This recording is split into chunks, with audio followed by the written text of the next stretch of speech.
요한계시록 12장 네 번째 시간인 것 같습니다. 12장은 여러 가지 눈에 보이지 않는 것들, 요한계시록이 거의 다 대부분 그렇습니다만, 눈에 보이지만 사실은 눈에 보이는 것 같지만 실질적으로 눈에 보이는 현상은 아닙니다. 그때가 돼도 12장은 이제 교회 시대를 지나서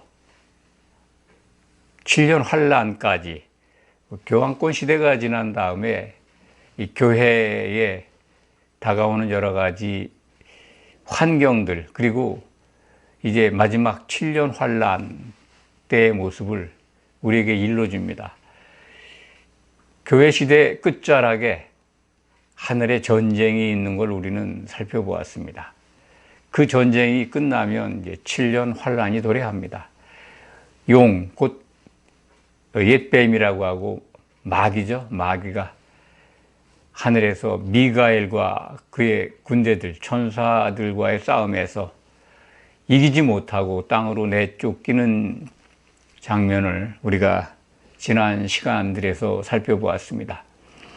오늘은 이제 실질적으로 7년 환란이 도래한 것을 우리에게 보여주고 있습니다. 여자가 등장하죠. 또 용도 나옵니다. 뱀이라는 단어도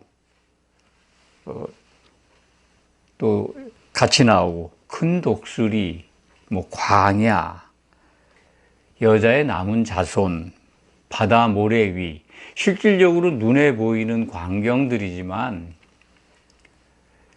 요한의 눈에 그렇게 보이도록 계시를 해 주신 겁니다. 요한은 본 대로 기록을 했으니까요. 요한의 영이 지금 하늘로 올라가서 이 광경을 보고 있는 겁니다.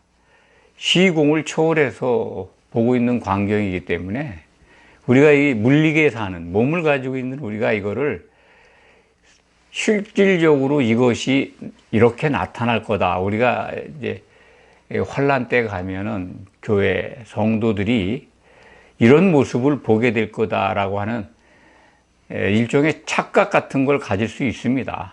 왜냐하면 우리 지금 육체를 가지고 있고, 눈으로 보고 있고, 눈으로 확인하는, 또 눈으로 확인할 수 있도록 기록되어 있는 이런 성경을 보고 있기 때문에 그런 생각에 잡혀 있을 수 있습니다.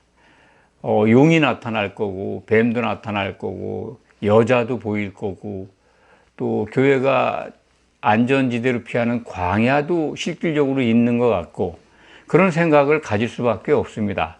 그렇지만 그것은 영의 세계에서 요한에게 보여준 모습이고, 우리에게 이해를 돕기 위해서 그렇게 보여주신 것이다, 그렇게 이해합니다. 그래야 우리들이 보는 눈을 갖고 있는 우리가 이해하기가 쉬울 거기 때문에 그렇습니다. 실질적으로 영계에서 일어나는 그 모습은 영의 눈으로 보면 그렇게 보일 겁니다. 그렇지만 현실계에 속한 우리는 그때가 돼서 큰 독수리의 두 날개를 받아서 교회가 피신을 하고 거기 가서 양육을 받는다, 그런 것들을 상상할 수는 있지만 그게 실질적으로 일어날까요? 전 3년 반 때의 일입니다, 그 모습은. 그리고 양육이 끝난 다음에는 이제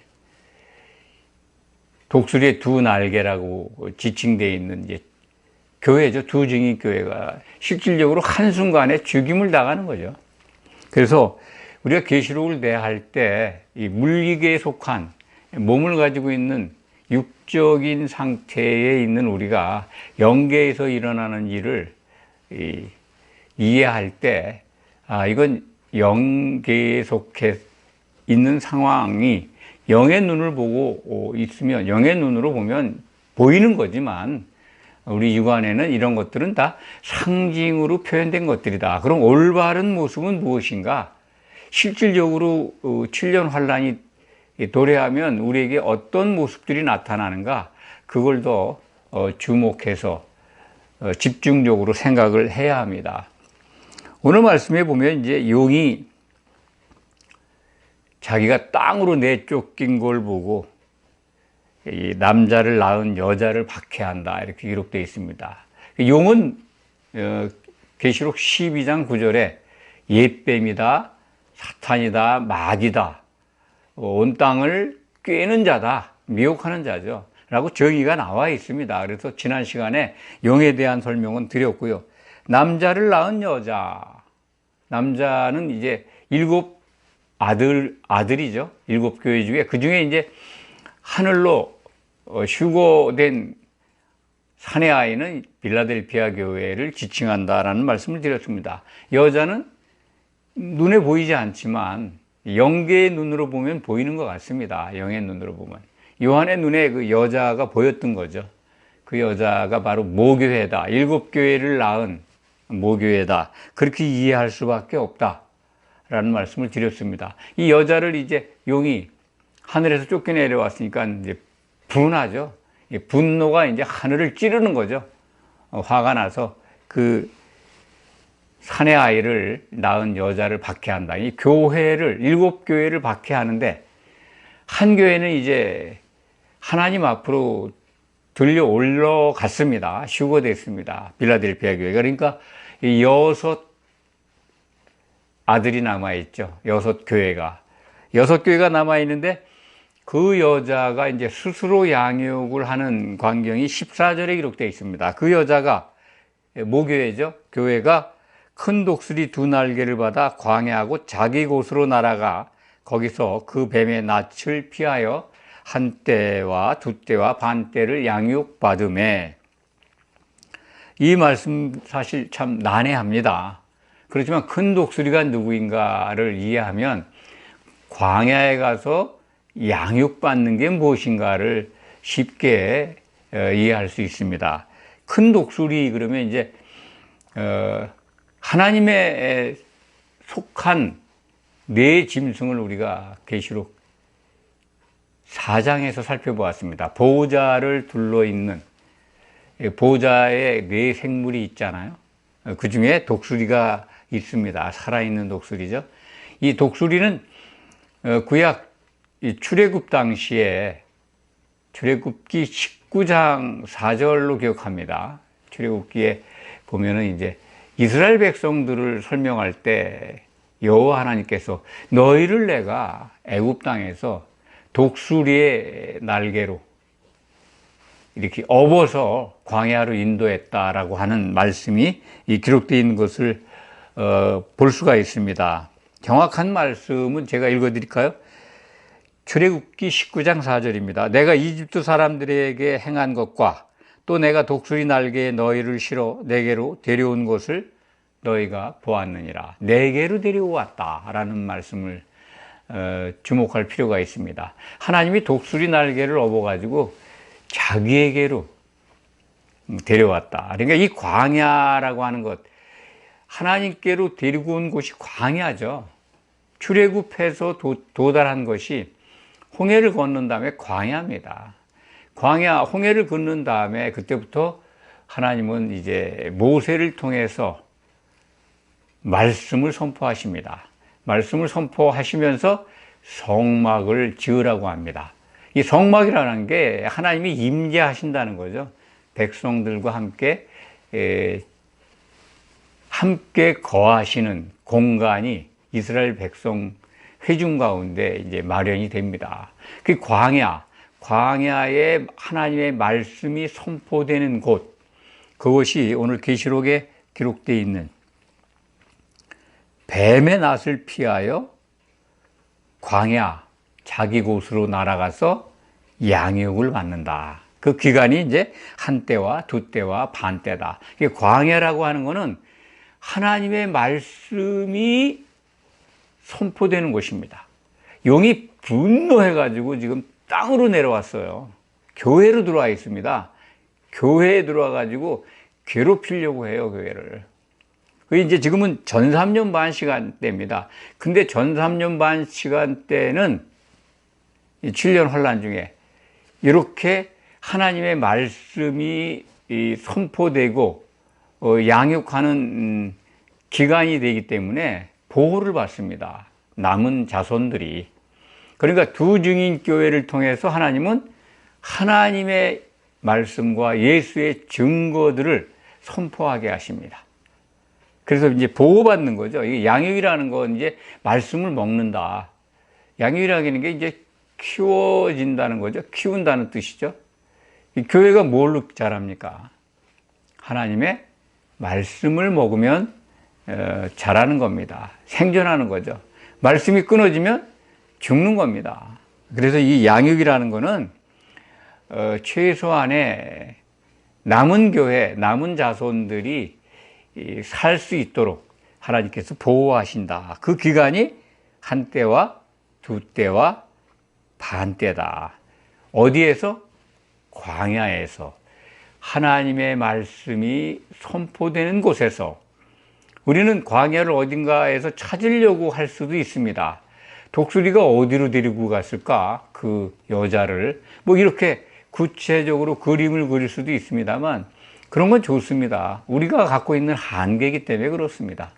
그래서 계시록이 어려운 부분도 있는데 그런 것은 영적인 세계에서 그렇게 이루어진다, 그렇게 보일 것이다 라는 생각, 거기에 머무르시고 환난 때가 되면 이제 용이 분노해서 교회로 들어와 있는데 실질적으로 교회를 아주 본격적으로 죽이는 박해는 없다. 그 기간 동안에 정말 말씀을 지키도록 교회는, 신실한 성도들은 말씀을 공급받는다. 그러니까 하나님의 말씀이 살아있다는 거죠. 그렇지만 이미 용과 그의 부하들, 더러운 영들은 교회에 지금 들어와 있는 겁니다. 교회에 꼭 좌정했다기보다는 세상과 교회 사이를 왔다 갔다 하는, 부분적으로 교회를 박해하는 그러한 기간이다. 그것을 이제 요한계시록 오늘 본문 12장 14절에 기록되어 있는 한 때와 두 때와 반 때, 이 기간이 전 3년 반 기간이다. 7년 환란의 앞부분이다. 절반의 앞부분이다. 라는 말씀을 전에 많이 드린 바가 있습니다. 그래서 한 때, 두 때, 반 때로 표시되면 요한계시록에서 이거는 3년 반이구나. 그리고 3년 반 그 기간이지만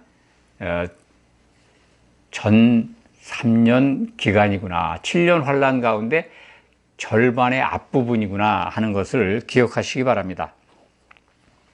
이때 이제 15절에 가면은 여자의 뒤에서 뱀이 그 입으로 물을 강같이 토하여.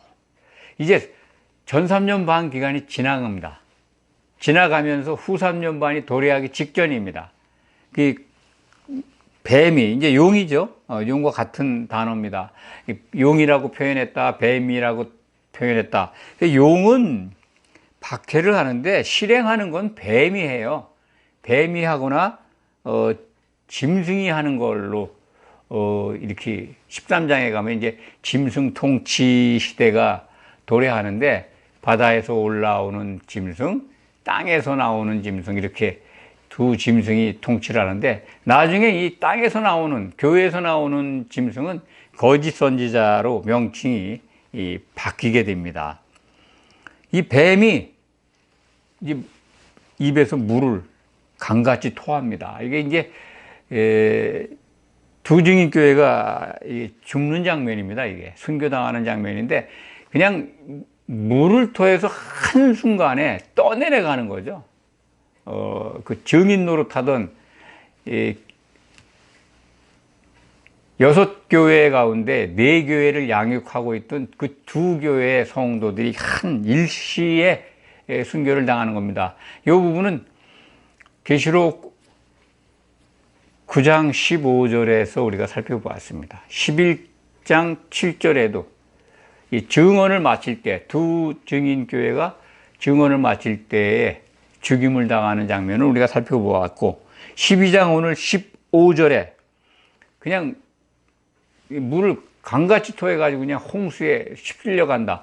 한 번에 그냥 일순간에 죽는다. 그런 것으로 우리가 연상할 수가 있습니다. 그런 것들을 상상할 수가 있죠. 동시에 죽임을 당하는 두 증인 교회가 여기에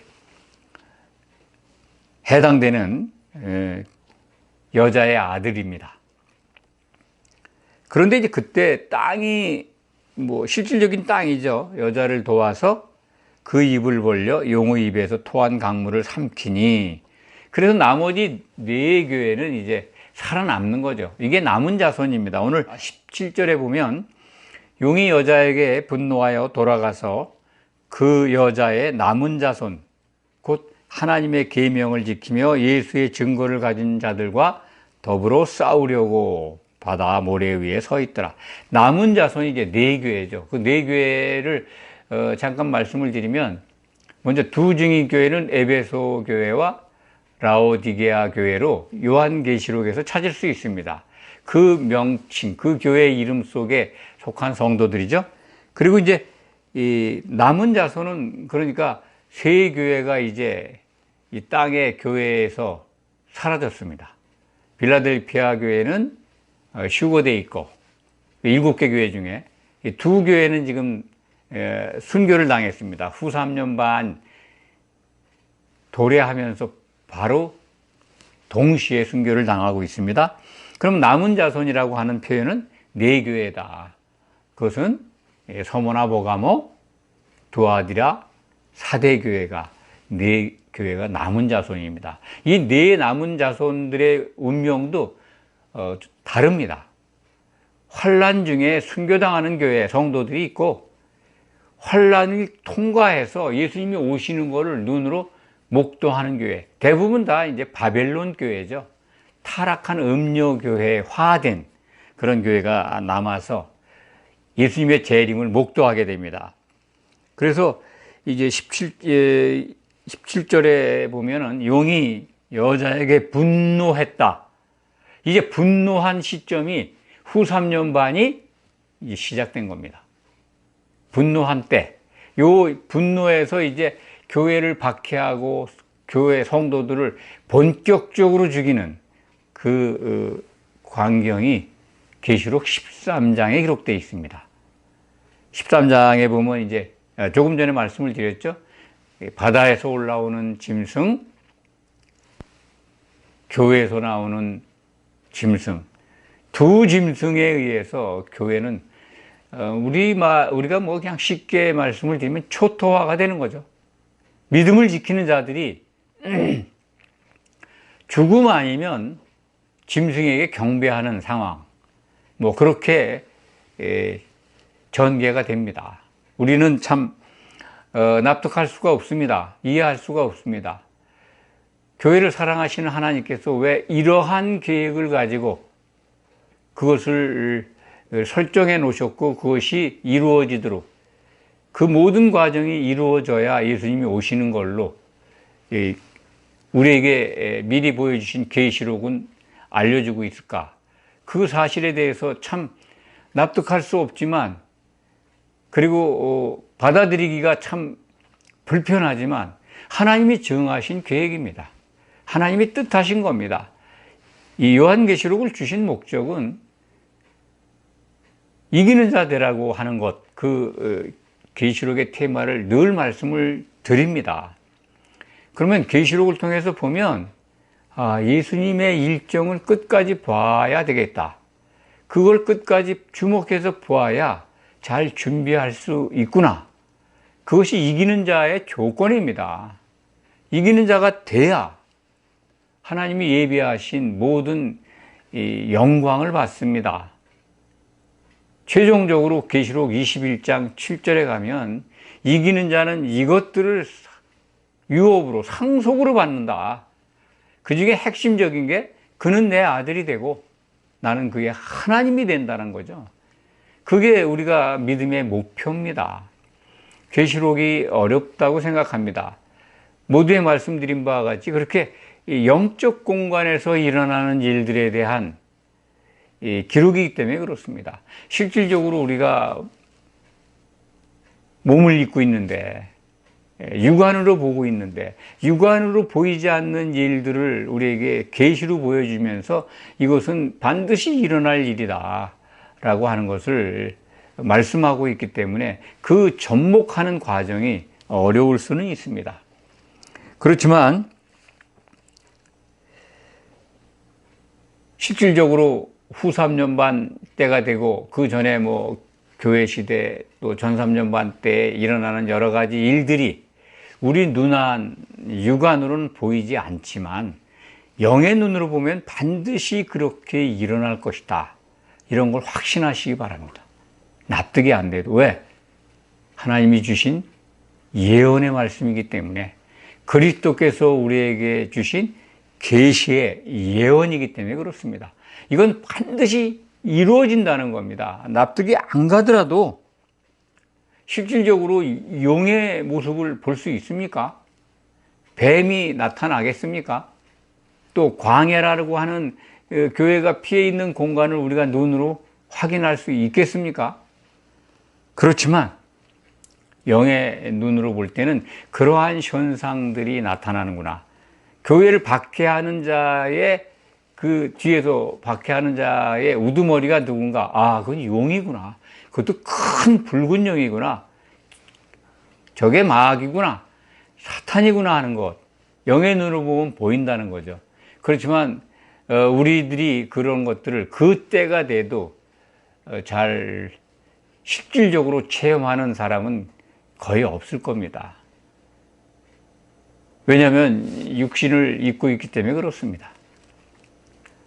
그러면 어떤 것으로 아느냐? 교회가 성경에 기록된 대로 성도들이 죽임을 당하고 박해를 받고 이 계시록에 기록된 대로 교회에 있는 모든 성도들이 핍박을 받는 과정에 죽임을 당하거나 죽임을 당하지 않으면 짐승에게 순종해야 되고 경배해야 되고 표를 받아야 되고 그런 상황이 일어날 겁니다. 짐승의 모습도 보이겠습니까? 짐승의 모습을 13장에 보면요, 뭐 용의 모습하고 똑같아요. 용의 머리에 10뿔이 있지 않습니까? 7머리에 10뿔이 있는데 지금 10뿔을 갖고 있어요.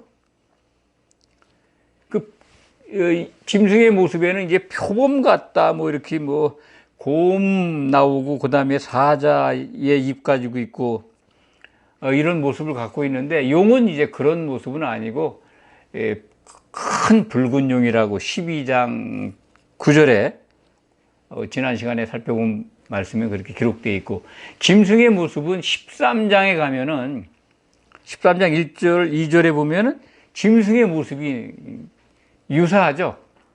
머리가 유사합니다. 모든 권세를 용으로부터, 마귀로부터 받습니다. 그러니까 짐승으로 우리가 연상하잖아요. 그 짐승도 짐승이 아니죠. 우리 육안에는 사람으로 보일 겁니다. 사람입니다.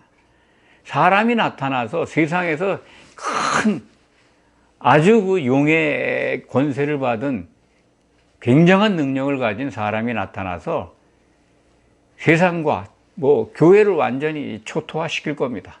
경배 안 하면 다 죽이는, 또 그 짐승을 또 따라서 교회에서 나오는 교회의 지도자 중에 하나, 아주 많은 권세를, 짐승과 똑같은 권세를 받은 또 다른 짐승이 교회를 핍박할 겁니다. 그때가 다가오면, 예수님이 오실 때가 다 됐다, 이제 곧 오시는구나 하는 것을 깨닫게 되고, 그래서 그때 죽으라는 거예요. 순교할 수밖에 없어요. 예수님 오시면 재림하시면 모든 게 다 끝나기 때문에 주 안에서 죽는 자가 복이 있다는 말씀을 만나게 됩니다. 그러니까 소망을 갖는 이런 7년 환란이 꼭 암울하고 정말 비참하고 상황은 그런 것 같지만 그렇지 않습니다. 짧은 기간 동안에 지나가면 이제 진짜 우리가 바라던 소망의 날이 오는 겁니다. 예수님이 재림하시는 겁니다. 그때를 대비해서 잘 준비해라, 이기는 자가 되라 라고 하는 메시지를 주시는 겁니다.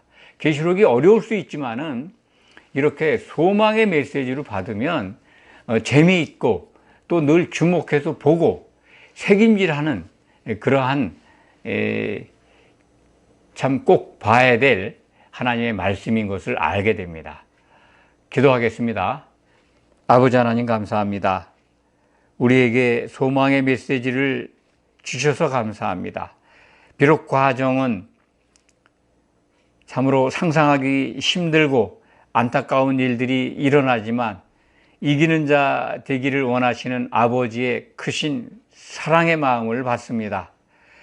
구원받는 자가 적으니까 라고 물었을 때 주님의 답변을 기억합니다.